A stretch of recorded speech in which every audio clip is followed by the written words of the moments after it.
How to check Facebook account created year in Facebook.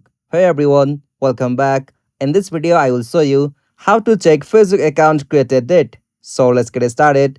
First, open the Facebook app with your account.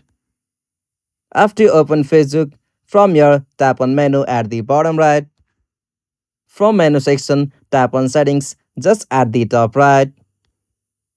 From settings and privacy, tap on account center. From account center, tap on personal details. And from here, tap on account ownership and control.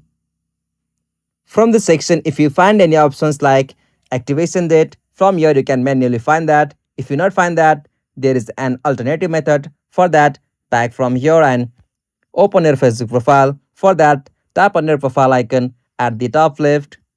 From your profile section, you'll have to scroll down at the last and you have to just check out your first ever post. From that section, you can manually find or know that on what date your Facebook account is created. So you can as usual check it from your activity log and then choose your post. Simply from here, you can filter by the earliest year.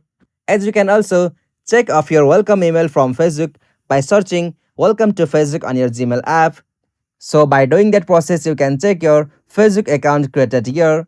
If you found this video helpful to you, please don't forget to give a like and subscribe to our YouTube channel for more quick and short tutorial like this. Thank you for watching this. Have a nice day.